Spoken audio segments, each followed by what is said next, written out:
Aimables téléspectateurs, bonjour et bienvenue à cette émission Grande Analyse, l'émission que vous propose la FM Télévision. Nous sommes là avec un nouveau invité, comme nous l'avons dit. Nous allons parler aujourd'hui de la nomination du Premier ministre. On continue à en parler, les enjeux, tout ce qui va tout autour de sa nomination, les priorités. Est-ce que Mme Judith Somina sera à mesure de relever la République démocratique du Congo, parce que tous nous savons que la République est par terre, plusieurs blocages. Jusqu'à ce jour, les fonctionnaires ne sont pas payés. La situation sécuritaire dans l'Est de la République, le social de la population, est-ce qu'elle sera-t-elle à mesure de relever la République démocratique du Congo? C'est le premier thème que nous allons évoquer au cours de cette émission. Mais le deuxième thème sera la situation sécuritaire. Nous allons prendre la situation sécuritaire en général et puis en particulier dans la ville de Kinshasa, plus précisément dans la commune de Kisenso. Nous allons essayer d'évaluer l'opération Panthère Noire qui a été lancée. Sur ce plateau, je monsieur Anissé Mifia, comme on l'appelle communément Molobelia Bana Kisenso. Moi, j'aime l'appeler comme ça parce que ça fait un bon moment qu'il se bat pour sa commune et nous pensons que tôt ou tard, ça apportera des fruits. C'est avec lui que nous allons débattre sur ce plateau. Bonjour, monsieur Anissé. Bonjour, monsieur le journaliste. Comment vous allez? Nous allons bien, Dieu nous garde encore. Plusieurs reports, mais finalement aujourd'hui, nous nous retrouvons quand même sur ce plateau. Nous sommes très heureux, mais nous commençons directement d'emblée avec la nomination de Mme Judith. Une dame à la tête du gouvernement. Est-ce que c'était probable que la République aujourd'hui ait un Premier ministre, mais du genre femme? Merci beaucoup pour la question. Probable ou pas, mais c'est dans le cours des événements, dans le processus de la démocratisation, les nominations dépendent de certains critères, certaines qualités qu'on trouve aux acteurs. C'est l'ensemble de ça qui fonde la conviction de ceux qui ont le pouvoir de nommer pour le faire. Donc nous pensons que le moment était venu pour que cette fois-là, ça soit une dame, parce que vous savez, depuis l'indépendance jusqu'à aujourd'hui, oui, nous voyons que des hommes. Certains ont dit que les hommes ont prouvé leurs limites, qu'on essaye d'abord une femme. Est-ce que c'est prouver les limites et que la femme ne va pas prouver des limites? On ne sait pas, mais comme ces changements-là, peut-être que ça pourra apporter quelque chose. Peut-être que ça pourra apporter quelque chose. Plusieurs langues se sont déliées. Aussitôt nommé, il est allé rendre visite et au secrétaire général de l'IDPS et à la maman du président de la République. Est-elle redevable à l'IDPS et au président de la République ou à la République tout entière?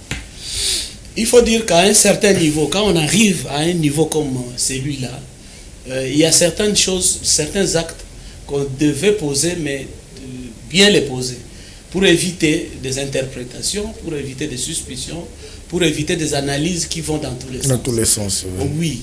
Pour ce qui est de son parti, c'est une évidence. Il est vrai qu'elle est issue d'un parti politique qui a la majorité, selon ce que nous voyons, a la majorité, et qu'il est évident que si ces partis témoignent la reconnaissance à ses fils ou ses filles, il est évident que en contrepartie, qu'elle puisse venir. Allez dire merci au secrétaire général. Non, pas au secrétaire général, mais au parti. Au parti, ah ok. Au parti. Pas dire merci au secrétaire général. Mais au parti. Mais le représentant du parti, c'est le représenté. Voilà. Peut-être que le secrétaire général, comme institution au sein du parti, ou un organe au sein du parti. D'ailleurs, l'organe le plus supérieur de ce parti-là.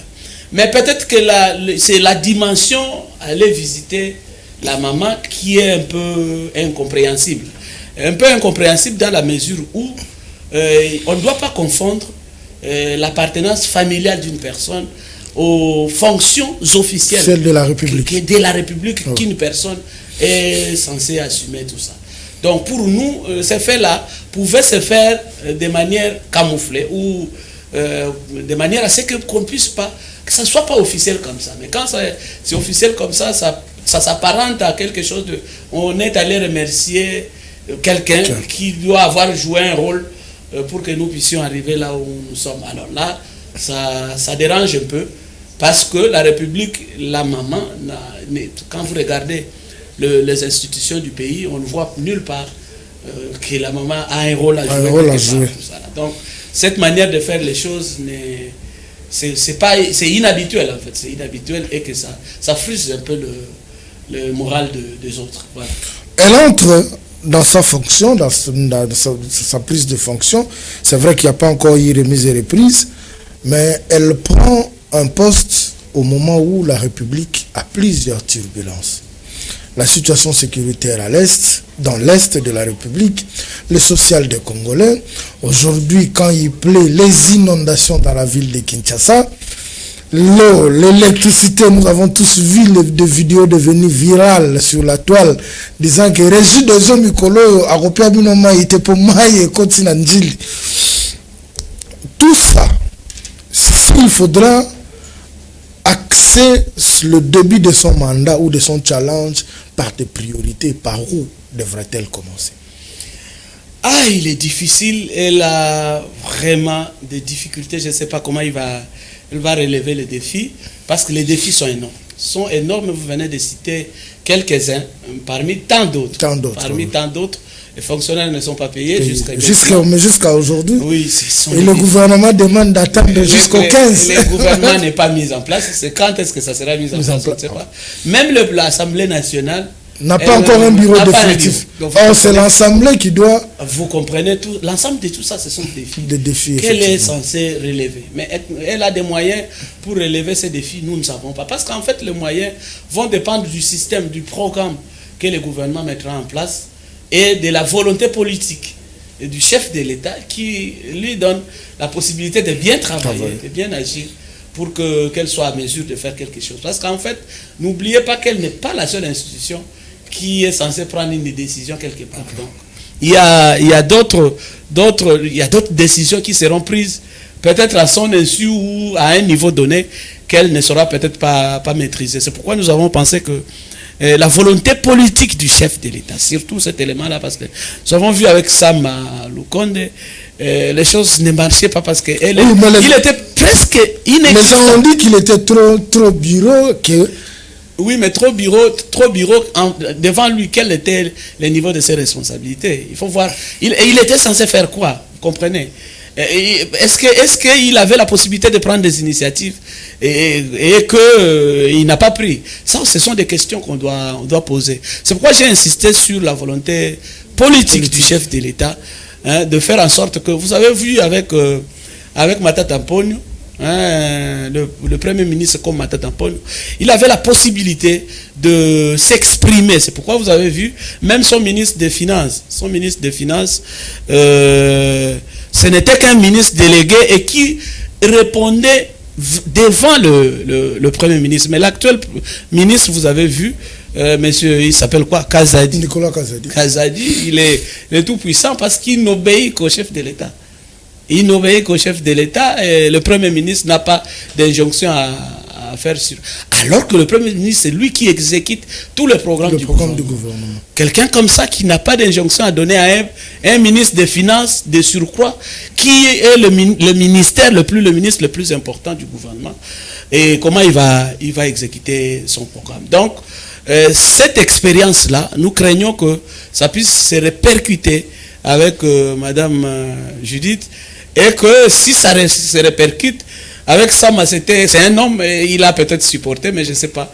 Il est dame et elle va craquer, ça va se passer comment, on ne sait pas. Donc voilà, la volonté politique, c'est très important. Une certaine opinion pense que le choix de Madame Judith est un choix purement politique, parce que il ne fallait pas nommer un premier ministre, un chef du gouvernement qui devait faire ombrage au chef. C'est-à-dire il faut placer quelqu'un qui doit faire allégeance, comme Sama l'a été. Sama n'a pas causé de problème au président de la République et il fallait choisir aussi, bien que l'UDPS avec sa majorité, la première force politique actuellement, qui devait avoir la primature, mais il fallait choisir une personne qui ne devait pas faire ombrage au chef de l'État. Ça rentre dans le cadre de ce que je venais de dire là, que le chef de l'État doit laisser l'espace ouvert pour permettre à ce que le Premier ministre puisse jouer, vraiment bien jouer son rôle. En fait, cette opinion n'a pas tort dans la mesure où si le chef de l'État ne libère pas, ne donne pas le plein pouvoir au Premier ministre pour qu'il puisse faire son travail. Ça, on doit rentrer dans le cadre de ça. Alors, est-ce que... moi, je ne connais pas beaucoup Madame Toulouka. Je ne l'ai pas vue en l'œuvre. Malgré qu'elle était ministre du Plan. Tout ce qu'on a entendu, c'est 145 territoires. 145 territoires. Jusqu'aujourd'hui, on parle de beaucoup d'argent mis... sorti par le président à sa disposition, mais apparemment les résultats n'ont pas suivi. Est-ce qu'elle sera à mesure d'assumer les responsabilités? Oui, c'est là la difficulté. Peut-être que l'opinion que vous venez d'évoquer là va se justifier dans ce sens-là. Quitte à elle maintenant aussi de poser des conditions au chef d'État, hein, pour qu'il lui dise qu'il y ait vraiment séparation du pouvoir, séparation de responsabilités, et pour que ça lui permette de faire. Parce que moi, c'est au Congo qu'on a peur, hein, que les responsabilités, les responsables ont peur de leurs collaborateurs. C'est au Congo. Pourquoi? Je ne sais pas. Parce qu'en fait, un Premier ministre ailleurs, ça se passe, vous êtes Premier ministre, on connaît là où votre pouvoir commence et là où ça se termine. Tout simplement ça, et on exécute ça. Alors, mais c'est au Congo qu'on a peur. Si le Premier ministre est entreprenant, ça risque de faire... Mais Matatampono n'a pas fait l'ombrage de Joseph Kabila. Matatampono, c'est quelqu'un qui parlait beaucoup. Kabila ne parlait presque pas. Mais est-ce que Kabila... C'était chaque début de semaine, la troïka stratégique. La troïka stratégique, il y avait beaucoup de réunions là. Mais est-ce que Kabila s'est effacé? Non, Kabila était là jusqu'à la fin. Donc moi je pense que c'est la politique qu'on met en place. La politique qu'on met en place, si on l'exécute normalement, tout le monde gagne. Parce que le mandat, ce n'est pas le Premier ministre qui va justifier le mandat, en dépit du fait qu'il est responsable devant le Parlement. Mais c'est le président, à la fin, devant le peuple, qui va justifier son mandat. Alors, il faut laisser chacun faire son travail pour permettre à ce que la pierre que chacun amènera puisse construire l'édifice, tout ça. On s'est dit, l'UDPS est trop gourmand. Parce que, depuis hier soir, il y a un draft qui circule sur le partage de postes ministériels. D'où ça vient, tout le monde se pose des questions, mais on reste dans cette logique-là d'abord du draft. L'UDPS, avec UDPS et Alliés plus Mosaïque, pourrait avoir, parce qu'on est encore dans le conditionnel, pourrait avoir 10 postes ministériels, alors qu'ils ont déjà la présidence de la République, ils ont la primature. Et la grande différence, c'est quoi? Celui qui vient après, c'est l'INC et Alliés. Ils ont la moitié. L'INC aura 5 ministères. Et puis, il faut continuer. Il y a de ces regroupements qui auront un ministère. J'essaie de faire la totalité. On a voisiné les... En tout cas, on a voisiné la cinquantaine. Tout ça, c'est vrai. Mais on pense que l'UDPS devient égocentrique. Il veut converger toutes les forces sur elle. On l'a décrié à l'époque de Joseph Kabila, mais à ce jour, c'est comme si on fait ce que nous avons reproché à nos prédécesseurs. Malheureusement, c'est l'impression que l'IDPS est en train de donner, c'est cette impression-là quand vous regardez la gestion avant Joseph Kabila et après, ça semble être la même chose. Alors que hier, on a critiqué. Si le draft c'est justifié que c'est vrai. Je pense qu'on doit analyser, l'analyse doit aller dans deux sens. Le premier sens, c'est de dire que nous sommes devant un système. Le système politique que nous avons, c'est le système majoritaire. Celui qui a la majorité, c'est lui qui a le gros du morceau du pain.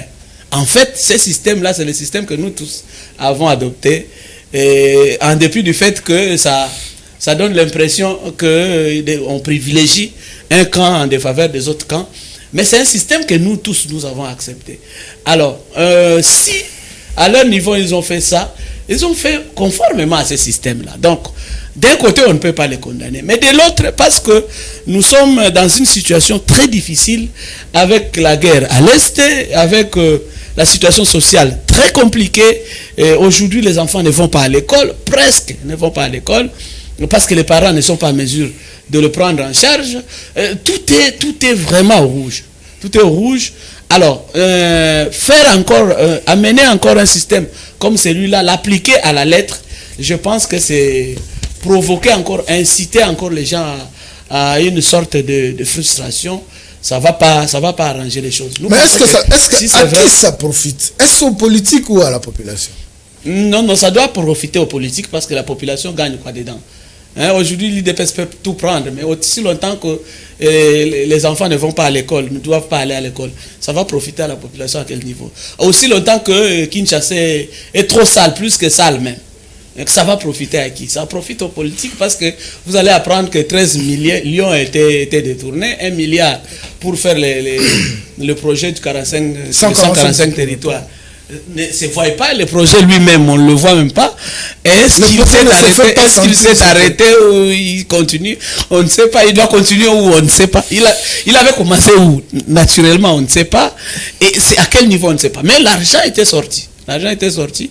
Donc vous comprenez que là, ça profite non pas à la population, mais aux politiques. Alors, s'ils font ça pour que les politiques continuent à profiter, nous sommes désolés. C'est pas l'IDPS qui doit faire ça, parce que c'est un parti qui a lutté. Regardez les noms là que vous voyez là, l'UDPS. Union pour la démocratie. Et le progrès social. Le progrès social, c'est ce que nous attendons en fait. C'est ce que nous attendons, voilà. La guerre quitte la nomination de membres du gouvernement, mais nous vivons aussi la même guerre à l'Assemblée nationale. Des ténors de l'Union sacrée se battent pour le perchoir. Ça tire à boulet rouge de part et d'autre. Il y a Kamere et Mbosso qui se serrent le coude. Kamere a formé un ticket avec Augustin Kabouya. Nous apprenons que la hiérarchie a rejeté le ticket Kamere et Kabouya. Mbosso s'est dit il est la personne la mieux placée pour accompagner le chef. Mais Bahati aussi, de son côté, laisse le Sénat pour venir chercher le perchoir de l'Assemblée nationale, mais tous des ténors de l'Union sacrée. Nous résumons cela dans un conflit d'intérêts, mais dans tout ça, membres d'une même structure qui doivent marcher selon la vision de l'autorité. On a toujours de l'autorité morale qui est le chef de l'État, mais quand on vit toutes ces guerres, donc le chef leur laisse le temps de se batailler pour chercher le meilleur produit, apparemment. Non, mais c'est très compliqué. Vous savez, l'Union sacrée, c'est quelque chose que d'aucuns ont critiqué de par son organisation, de par sa mise en place. Et on a pris des ténors, on les a mis autour d'une table. Dès le jour de la sortie officielle, il y avait un désordre organisé. Vous comprenez que déjà ça... Et les gens, certaines personnes ont été des prophètes de malheur, mais aujourd'hui ça se dessine. Donc vous comprenez que dès le départ, la fondation était déjà mal partie. Et aujourd'hui, nous récoltons le fruit. Mais moi, ce qui m'étonne, c'est le travail que l'informateur a fait. C'est ça qui m'étonne en fait. Et pendant tout ce temps-là, il a pris, je ne sais pas, 1 mois ou combien de temps. Dans d'autres cieux, on aurait déjà eu un gouvernement, on aurait déjà eu un bureau de l'Assemblée avec le problème que le pays connaît, avec la guerre à l'Est, avec la famine, les gens ne mangent pas. La situation économique, la situation sécuritaire. Vous savez que les Congolais ne mangent pas. Ça, avec tous ces problèmes-là, on ne devait pas prendre beaucoup de temps pour mettre en place un gouvernement. Alors je vous ai entendu parler d'une vision. Mais cette vision-là doit s'imposer, si elle existe au moins.